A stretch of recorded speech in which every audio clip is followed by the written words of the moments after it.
오늘 말씀의 제목은 하나님께서 응답하시는 기도의 영적 원리입니다. 우리의 인생의 삶을 살면서 앞이 캄캄할 때에, 또 절실할 때에, 어려울 때에 여러분 무엇 하십니까? 그냥 냅둬요 이러십니까? 아닐 겁니다. 인생의 위기와 어려움을 맞을 때에, 절박함이 있을 때에 우리는 기도할 겁니다. 그리고 기도가 응답되기를 간절히 바랄 겁니다. 예수를 믿는다고 한다면 더더욱 그러할 겁니다.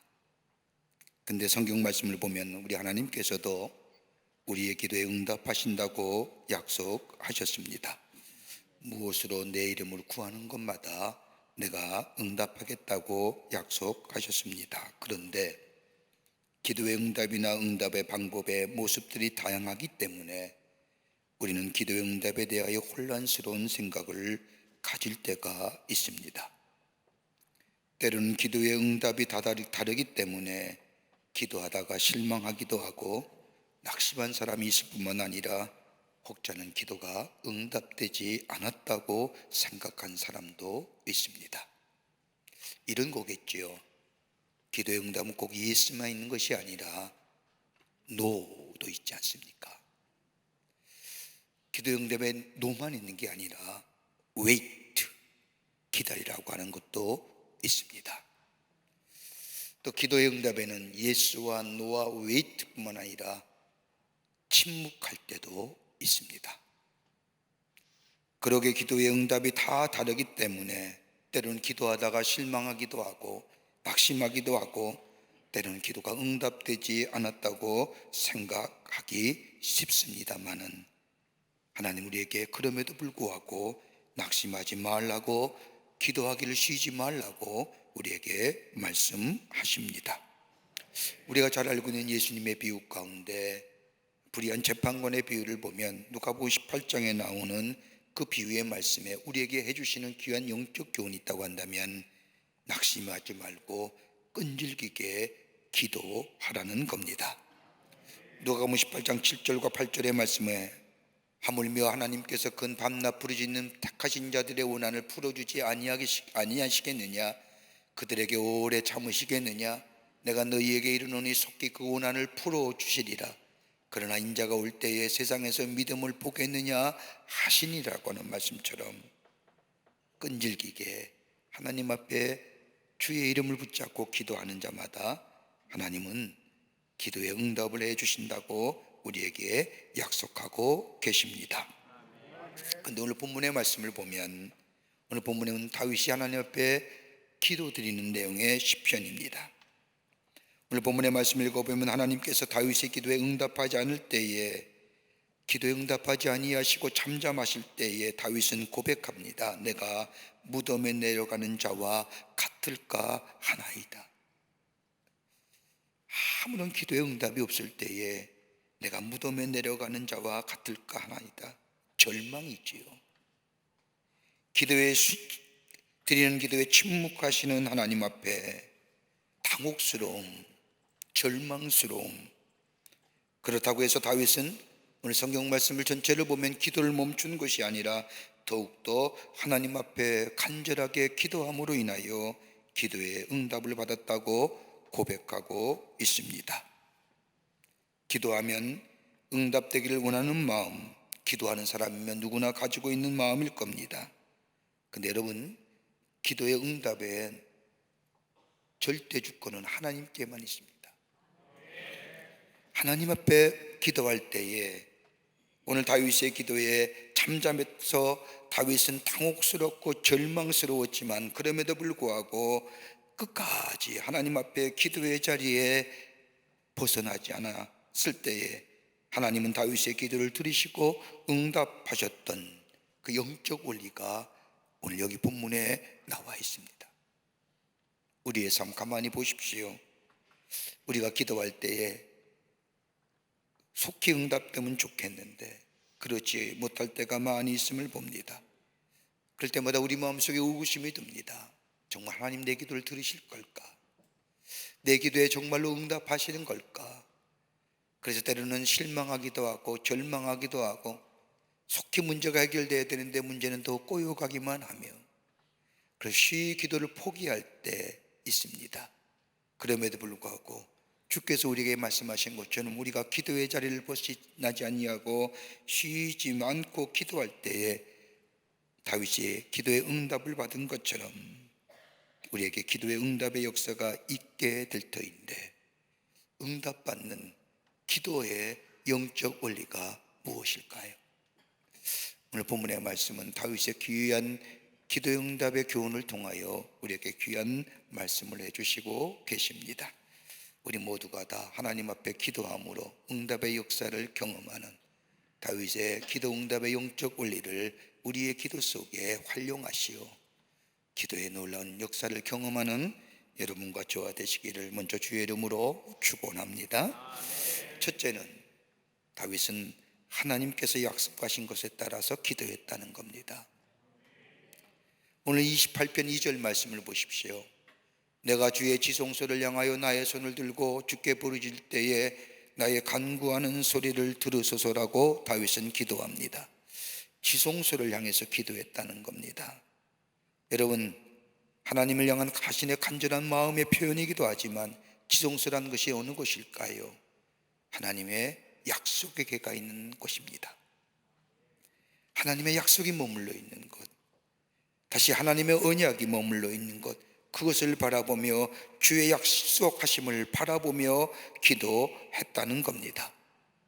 여러분, 솔로몬이 하나님의 성전을 짓고 낙성식을 할 때에 드렸던 기도가 역대하 6장에 기록되어 있습니다. 역대하 6장 20절의 말씀을 보면 솔로몬이 하나님 앞에 기도합니다. 주께서 전에 말씀하시기를 내 이름으로 거기에 두리라 하신 곳, 이 성전을 향하여 주의 눈이 주야로 보시오며 종이 이곳을 향하여 비는 기도를 들으시옵소서라고 기도합니다. 그리고 6장 21절에 와서는 주의 종과 주의 백성 이스라엘이 이곳을 향하여 기도할 때에 주는 그 간구함을 들으시되 주께서 계신 곳 하늘에서 들으시고 들으시사 사하여 주옵소서라고 기도합니다. 솔로몬은 뭐라고요? 주의 성소를 향하여 기도할 때에. 여러분, 솔로몬이 다윗처럼 탁월한 신앙이었습니까? 그렇지 않지 않습니까? 어떻게 보면 아버지인 다윗의 신앙의 도움으로 다윗의 기도로 그의 삶을 살았다고 해도 과언이 아닙니다. 그런데 다윗 솔로몬이 하나님의 성전을 짓고 낙성식을 하면서 하나님 앞에 기도할 때에 다윗이 얘기했던 똑같은 패턴의 기도를 합니다. 성소를 향하여 기도할 때에. 아마 솔로몬도 다윗의 기도의 응답의 영적 원리를 알았고 오늘 기도가 그 기도를 이어받는 기도였습니다. 여러분, 다윗을 보십시오.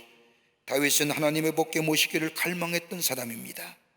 하나님의 성전 짓기를 간절히 원했던 것은 다름이 아니라 하나님의 임재를 상징하는 성전과 더불어 하나님의 약속을 상징하는 언약의 궤, 약속의 궤를 성전 안에 모시기를 간절히 기도했습니다.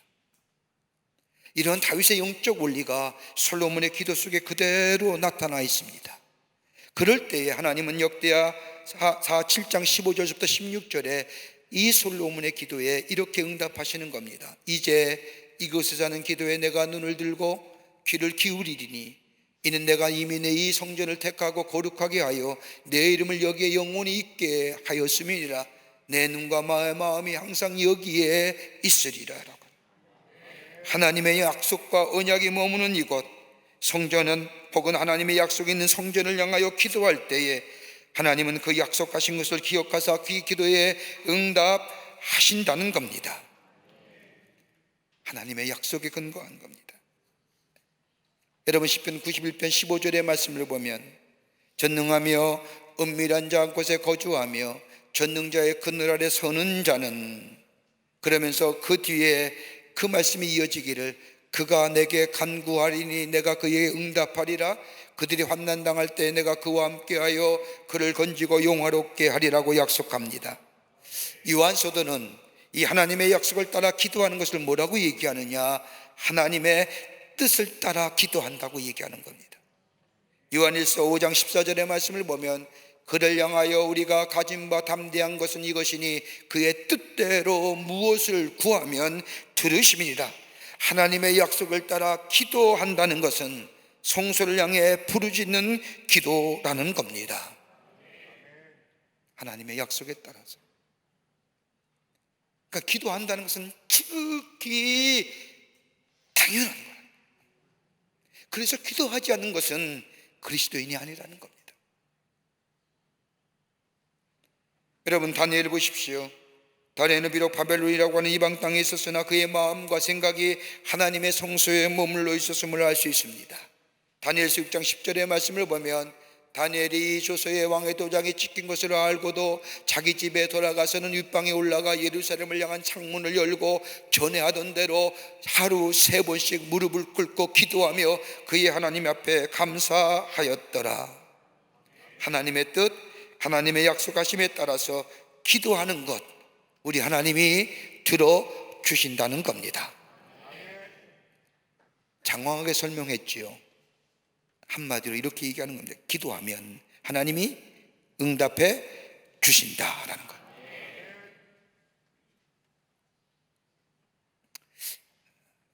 우리 교회에다 목회하시다가 아니면 우리 교회 자녀들이 유학을 가기 전에 제 방에 들어와서 기도해달라고 부탁을 합니다. 기도한 후에 다 그런 건 아니지만 가끔가다 그런 약속을 합니다. 혹 필요한 것이 있으면 나한테 얘기해. 딱 한 번. 히든 카드. 다 하는 거 아닙니다. 근데 그 약속을 하게 되면 도움을 청할 때 도움 주겠다고 약속을 합니다. 여러분, 약속에 대한 부담감이 있잖아요. 그러면 어려울 때에 도움을 요청하면 도와드립니다. 어떤 방법을 통해서라도 약속한 것을 지키며 도와드렸던 것을 기억하게 됩니다. 하나님은 우리에게 약속하신 겁니다. 기도하면 내가 응답하겠다라고 하는 것. 저의 생각이지만 우리 하나님은 심한 부담감 가지실 겁니다. 그럼에도 불구하고 우리 하나님은 약속하신 것을 이루시기 위하여 기도할 때 하나님은 반드시 이루어 주신다는 것을 기억하면 내 필요와 문제와 욕심을 따라 기도하는 것이 아니라 하나님의 약속하심을 따라서 기도할 때에 하나님은 우리의 기도를 들으시고 응답하여 주십니다. 그러기에 기도하기를 쉬지 말아야 합니다. 두 번째는 예수 그리스도의 보혈의 피를 의지하며 기도하라는 겁니다. 예수의 이름으로 기도하라는 겁니다. 예수님께서 드리시는 기도의 영적 원리 두 번째는 예수 그리스도의 십자가의 보혈의 피를 의지하며 기도해야 된다는 겁니다. 시편 28편 2절의 말씀을 보면 다윗은 하나님의 임재하시는 지성소를 향하여 손을 들고 기도한다고 말합니다. 지성소는 성전 안에 있는 내전에 해당하는 거룩한 장소입니다. 하나님이 임재하여 시험 말씀하신 장소가 지성소입니다. 근데 오늘 다윗이 오늘 시편을 짓는 이 시점에는 하나님의 성전이 지어지지 않을 때입니다. 그럼에도 불구하고 지성소를 향하여 기도한다는 것은 성전의 깊은 저 내전을 향하여 기도하는 건다는 것인데 성막 안에 내전에는 여호와의 복궤가 있는 겁니다. 여러분, 이곳은 속죄일이 되면 민족의 죄를 씻기 위하여 피의 제사를 드리는 것이 그곳입니다. 다윗을 지성소를 향하여 부르짖는다는 것은 전능하신 하나님 앞에 나아가기 전에 자신의 피 흘림을 통하여 죄 씻김을 받아야 할 존재, 다름 아닌 죄인이라고 하는 사실을 인정하며 고백하는 겁니다. 자신이 죄인임을 고백하며 피 흘림으로 하나님 앞에 기도하고 있다는 겁니다. 단순히 죄를 뉘우치는 그 뉘우침이 아니라 죄 씻음을 받는 피의 제사를 통하여 하나님 앞에 나아갈 수 있는 자신의 모습을 기억하면서 하나님 앞에 기도한다는 겁니다. 자신의 죄는 죄물의 피로 하나님 앞에 용서함을 받을 때에 비로소 하나님 앞에 나아가는 긍휼과 자비를 얻을 뿐만 아니라 하나님의 보좌에 나아가 하나님 앞에 기도할 수 있다는 겁니다. 여러분 시편 51편 11절 말씀을 보면 나를 주의 앞에서 쫓아내지 마시며 주의 성령을 내게서 거두지 마소서라고 기도했던 이 시편 51편의 말씀은 우리가 잘 알듯이 다윗의 유명한 회개의 시입니다.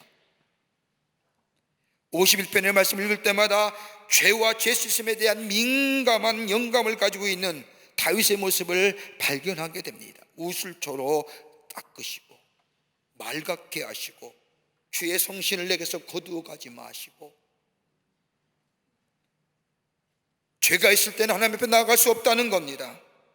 죄가 있을 때는 하나님 앞에 간구해도 응답의 역사가 없었다는 사실을 알았던 다윗은 죄 기도하기 전에 자신의 죄를 빨갛게 하얗게 용서해 주시기를 기도합니다. 그러게 시편 51편 11절의 말씀을 보면 나를 주의 앞에서 쫓아내지 마시며 주의 성령을 내게 거두지 마소서라고 기도했던 이 기도의 내용은 죄가 있으면 하나님 앞에 나아갈 수 없기에 하나님 앞에 나아갈 수 있는 길은 피 흘림의 제사를 통하여 죄 용서를 받을 때에 비로소 하나님 앞에 나아가 하나님 앞에 기도할 수 있다는 겁니다. 쉽게 얘기하면 깨끗한 심령이 아니면, 죄 씻음의 심령이 아니하면 그 기도에는 응답이 없다는 겁니다. 이사야서 59장 1절과 2절의 말씀을 보면 여호와의 손이 짧아 구원하지 못하심이 아니요 귀가 둔하여 듣지 못함도 아니야. 오직 너희의 죄악이 너희와 너희 하나님 사이를 갈라놓았고 너희 죄가 그의 얼굴을 가리고서 너희에게서 듣지 않으시게 함이니라. 죄 때문에 하나님과 하나님의 관계가 갈라졌다는 겁니다. 그리고 하나님이 얼굴을 가리셨다는 겁니다. 그리고 너희의 기도를 듣지 않으셨다는 겁니다. 우리의 기도가 하나님 앞에 응답되는 기도, 하나님이 들으신 기도가 되기 위해서는 먼저 우리의 죄가 씻어져야 됩니다. 피 흘림의 제사로 깨끗게 되는 역사가 있어야 됩니다. 여러분, 피 흘림의 역사는 즉 죄는 스스로 해결할 수가 없습니다. 누군가가 죄 사하여 줘야 됩니다. 그렇게 구약시대에서는 나 대신에 내 죄를 대하여 소나 양이나 염소의 목을 갈라 피를 흘림으로 있어서의 피 흘림의 제사가 있게 될 때 비로소 내 죄가 사하여졌음을 믿었습니다. 그러기에 피 흘림의 역사는 없이는 죄 사함이 없습니다. 여러분, 죄의 저주나 죄의 고통 속에서 죽을 수밖에 없는 것이 우리의 인생입니다. 그런데 이러한 죄의 저주와 죄의 고통에서 해결해 주신 분이 누구냐? 예수님이십니다. 친히 제물이 되셔 십자가에 피 흘려 죽으심으로 우리의 죄를 용서해 주신 겁니다. 그러기에 죄 씻음을 받은 죄인이 비로소 하나님 앞에 나아갈 수 있는 자격을 얻게 된 겁니다. 히브리서 10장 10절의 말씀을 보면 이 뜻을 따라, 어떤 뜻이요? 하나님의 뜻을 따라 하나님의 뜻인 화목제물이 되심으로, 단원본의 속죄제물이 되심으로 저 인간의 죄를 사하시기 위한 하나님의 뜻을 따라 예수 그리스도의 몸을 단번에 들이심으로 말미암아 우리가 거룩함을 입었느니라. 그리고 19절에 와서는 그러므로 형제들아 우리가 예수의 피를 힘입어 성소에 들어갈 담력을 얻었다고 말씀하십니다. 우리가 하나님 앞에 나아가 기도할 수 있는 것, 예수의 이름을 부르고 기도할 수 있는 자격은 우리의 의나 노력이나 공로가 아니라 오직 예수 그리스도의 십자가의 보혈을 의지하게 될 때에 우리는 하나님 앞에 나아갈 수 있습니다. 그러기에 우리의 자랑은 예수 그리스도의 십자가요, 예수 그리스도의 보혈의 피입니다. 이것 없이는 우리는 하나님의 자녀가 될 수 없었고, 이것 없이는 하나님을 아버지라 부를 수 없었고, 이것이 없이는 하나님의 보좌 앞에 나아갈 수 없었습니다.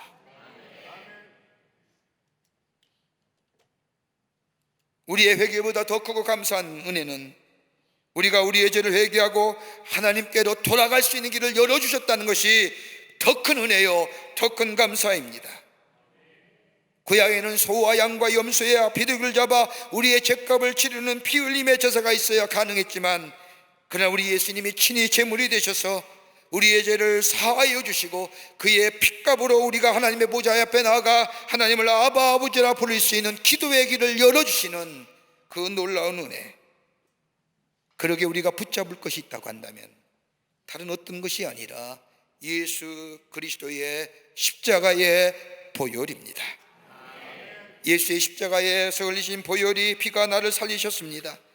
예수님이 십자가에서 흘리신 피가 나의 길을 열어주셨습니다. 예수님께서 십자가에 흘리신 피가 나로 하여금 하나님의 보좌로 나아가게 만들어 주셨습니다. 예수 그리스도의 십자가에서의 피 흘림을 인하여 하나님의 긍휼하심과 용서와 하나님의 교제하는 새로운 길을 우리에게 열어주셨습니다. 그러기에 우리가 이 기도할 때마다 누구의 이름을 이루어 기도해요? 예수의 이름. 예수의 이름. 다윗이 지성소를 향하여 손을 들고 기도했다는 것은 바로 피 흘림의 제사를 통해 죄 씻음을 받은 주의 자녀가 하나님 앞에 담대히 나아갈 수 있는 것처럼 예수 그리스도의 십자가의 보혈을 우리가 붙잡을 때에 그 보혈의 공로로 말미암아 하나님 앞에 나아갈 수 있는 기도, 그러기에 우리가 드리는 하나님의 들으신 기도는 우리의 몸부림이나 우리의 애씀이나 우리의 노력이 아니라 내 죄를 사위하여 죽으신 예수 그리스도의 십자가의 보혈을 붙잡을 때에 그 피로 말미암아 우리가 은혜의 보좌에 나아가 하나님을 아바 아버지라 부르며 예수님의 보혈의 피를 붙잡고 기도할 때 하나님은 그 기도에 응답하여 주신다는 겁니다. 그러게 예수 이름으로 기도하는 겁니다. 거기에 우리 하나님이 응답하여 주십니다. 끝으로 하나님이 응답이 가시는 기도의 영적 세 번째 원리는 다름이 아니라 하나님이 나의 하나님 되심을 인정하는 기도입니다. 하나님이 나의 하나님 되심을 인정하는 기도란 무엇일까요? 하나님께서 내 인생 속에서 행하신 일을 인정하고 고백하는 기도입니다. 하나님께서 들으시는 기도의 응답의 영적 원리 세 번째는 내 인생 속에서 행하신 일들을 인정하고 하나님이 행하신 일들을 인정하고 고백하는 기도에 우리 하나님은 기쁘게 응답하여 주신다는 겁니다. 하나님의 행하신 일을 기억하며 감사하며 기도하는 겁니다. 그러기에 오늘 시편 28편 5절의 말씀에 그들은 여호와께서 행하신 일과 손으로 지은 것을 생각지 아니하므로 여호와께서 그들을 파괴하고 건설하지 아니하시려다. 다윗은 하나님 앞에서 기도하면서 했던 것은 문제만 붙들고 하나님 앞에 기도한 것이 아니라 자신의 인생의 여정 속에서 하나님의 행하신 일들을 기억하면서 하나님의 하나님 되심을 인정하며 기도했다는 겁니다. 하나님이 행하신, 하나님이 지으신 것을 바라보면서 하나님의 크고 놀라운 일들을 찬양하며 기도했다는 겁니다. 비록 내 문제가 크고 내 삶에 곤고함이 있고 내 삶의 문제가 너무너무 크기에 기도하기가 벅차고 그러기에 하나님 앞에 하나님이라는 이름조차 부르기 힘들 그 상황에 있어서도 다윗은 뭐요? 지난날에 내게 계신 하나님의 귀대한 역사들을 바라보며 기억하며 하나님이 지으신 창조의 것들을 바라보며 감사할 수 없는 여건에서도 과거에 행하신 일들을 기억하며 기도했다.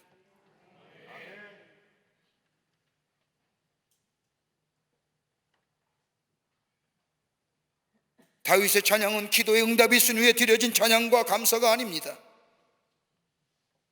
자신에게 주어진 어려움과 문제가 있음에도 불구하고 하나님이 지난날 자신의 삶을 통하여 행하셨던 일들을 인정하며 고백하며 하나님 앞에 감사의 기도를 드렸다는 겁니다.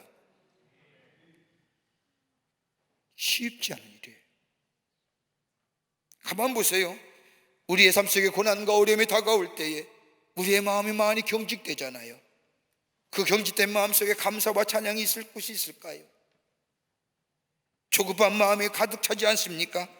여러분, 어려움과 고난이 닥쳐오면 과거에 힘들었던 일들이 다시금 새록새록 생각날 뿐만 아니라 우리의 마음을 무겁게 짓누를 뿐만 아니라 그 어려움과 더불어 고난을 가져다 준 사람이나 환경이나 여건들이나 사건들 생각하며 원망이 우리 마음속에 생기며 원망이 상승작용을 이겨 우리 안에 미움이 싹 트는 것을 경험하지 않습니까? 그럴 때에 감사가 나올 수 있을까요? 기도할 수 있을까요? 절망 마음이 가득 찬 마음,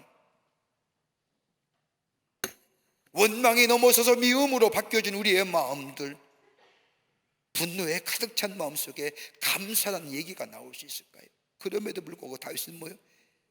그 상황에서도 지난날 자신에게 베푸신 하나님의 은혜를 생각하며 하나님이 지으신 창조의 것들을 바라보며 하나님 앞에 감사했다. 하나님의 지으신 걸 보면서도 하나님을 인정하지 않는 사람과는 다르게 오늘 기도 제목이 뭐예요? 저들과 함께 멸망의 자리에 들어가지 않도록 도와달라고 하는 것은 하나님이 지으신 것을 보면서도 아무런 감각 없이 감사와 찬양 없는 저 하나님을 알지 못하는 자들과 함께 거하지 않도록, 반대로 말하면 하나님이 지으신 것을 보며 감사하며 찬송하며 찬양하며 감격해 할 수 있는, 비록 내 삶의 문제가 첩조산중이고 어렵다 할지라도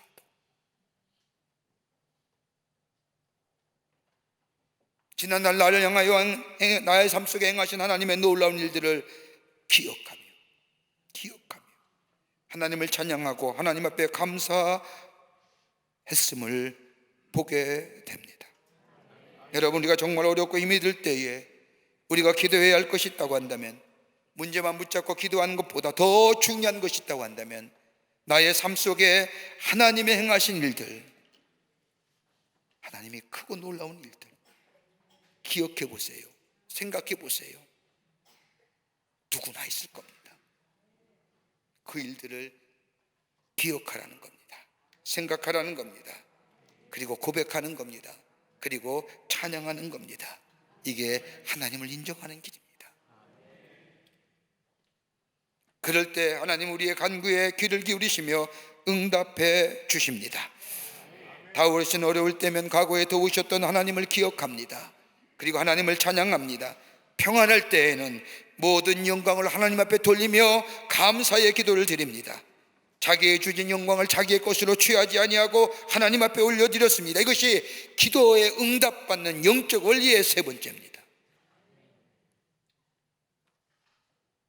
어려울 때 각오에 도우셨던 하나님을 찬양하는 거예요. 평안할 때는 모든 영광을 하나님 앞에 돌리며 감사하는 거예요. 자기에게 주어진 영광을 자기의 것으로 취하지 아니하고 하나님 앞에 올려 드려지는 것. 그러기에 기도는 감사의 통로요, 기도는 신앙 고백의 통로가 되는 이유가 여기에 있는 겁니다. 빌립보서 4장 6절과 7절의 말씀을 보면 아무것도 염려하지 말고 다만 모든 일에 기도와 간구로 너희의 구할 것을 감사함으로 하나님께 아뢰라. 그리하면 모든 지각에 뛰어난 하나님의 평강이 그리스도 예수 안에서 너의 마음과 생각을 지키시리라. 우리가 잘 알고 있는 말씀이요, 귀 암송하기도 하고 우리에게 큰 은혜로 다가오는 말씀입니다. 그런데 거기에 제 마음속에 가장 다가오는 구절이 하나 있다면 모든 지각에 뛰어난, 여러분, 모든 지각에 뛰어난, 우리에게 위로가 되지 않습니까? 내 영병과 체질을 아시는, 모든 것을 아시는 우리 주님, 심지어 흔들린 나의 마음까지, 요동치는 나의 마음까지도 알고 계시는 우리 주님이 우리의 마음과 생각을 지켜주실 뿐만 아니라 우리를 하나님의 평강으로 인도하여 주신다는 겁니다. 그 모든 지각에 뛰어난 하나님의 붙으심과 지켜주심이 있기에 우리의 기도가 원망과 불평의 통로가 아닌 감사의 통로가 되고 기쁨과 신앙 고백의 통로가 된다는 겁니다. 과거에 도우셨던 하나님을 기억하는 겁니다. 그리고 하나님의 행하신 일들을 뭐요? 감사함으로 고백하는 겁니다. 이럴 때에 하나님 우리의 기도를 들으시고 응답하여 주십니다. 이것이 다윗의 기도 응답의 영적 원리입니다. 하나님의 약속에 따라 기도하는 겁니다. 기도는 하나님의 약속입니다. 주의 뜻 가운데 기도한다는 것이 바로 기도하라고 했기에, 기도하면 응답한다고 하셨기에 그 약속을 붙잡고 지성소를 향하여 약속의 궤를 바라보며 언약의 궤를 바라보며 하나님 앞에 기도하는 겁니다. 그리고 예수 그리스도의 십자가의 보혈의 피를 의지하며 기도하는 겁니다. 내가 예수 그리스도의 십자가의 보혈이 아니오면 하나님을 아버지라 부를 수 없었던 우리 예수 그리스도의 십자가의 공로가, 피 흘림의 죄사함의 공로가 나를 하나님을 아버지라 부르겠다는 것, 그러게 예수의 이름을 붙잡고 기도하는 이유가 여기 있습니다. 예수의 이름으로 기도하는 것이요, 더 나아가 비록 힘들고 어렵다 할지라도 내게 행하신 하나님의 일들을 기억하면서 감사하며 기도의 자리에 나아갈 때에 하나님 우리의 기도를 응답해 주시고, 응답하실 뿐만 아니라 약속의 성취를 허락하시는 놀라운 은혜가 우리 가운데 있게 될 줄 믿습니다. 이런 기도의 귀한 영적 원리를 가지고 기도함으로 하늘의 놀라운 축복을 누리시며 응답의 역사를 경험하시는 우리 모든 교우들이 되시기를 주의 이름으로 축원합니다. 기도하시겠습니다. 하나님, 저희들 주께서 사랑해 주셔서 하나님의 자녀 삼으심에 감사합니다. 우리 하여금 기도하게 하심에 감사합니다. 기도는 하나님 우리를 향한 뜻입니다. 하나님의 약속이십니다. 기도하게 하시고 주의 뜻을 따라 행하는 저희들 되게 하여 주셔서 응답의 역사를 경험케 하여 주시고, 예수의 이름으로 기도하게 하여 주시고, 그리고 힘들고 어려울 때마다 원망과 불평의 자리가 아니라 감사와 찬송의 자리로 변해지는 저희들 되게 하여 주셔서 하늘의 놀라운 응답의 역사를 경험하며 우리 안에 역사하시는 하나님을 증거하는 저희들이 되게 하여 주시옵소서. 성령이 도우실 줄 믿으며 예수님의 이름으로 기도하옵나이다. 아멘.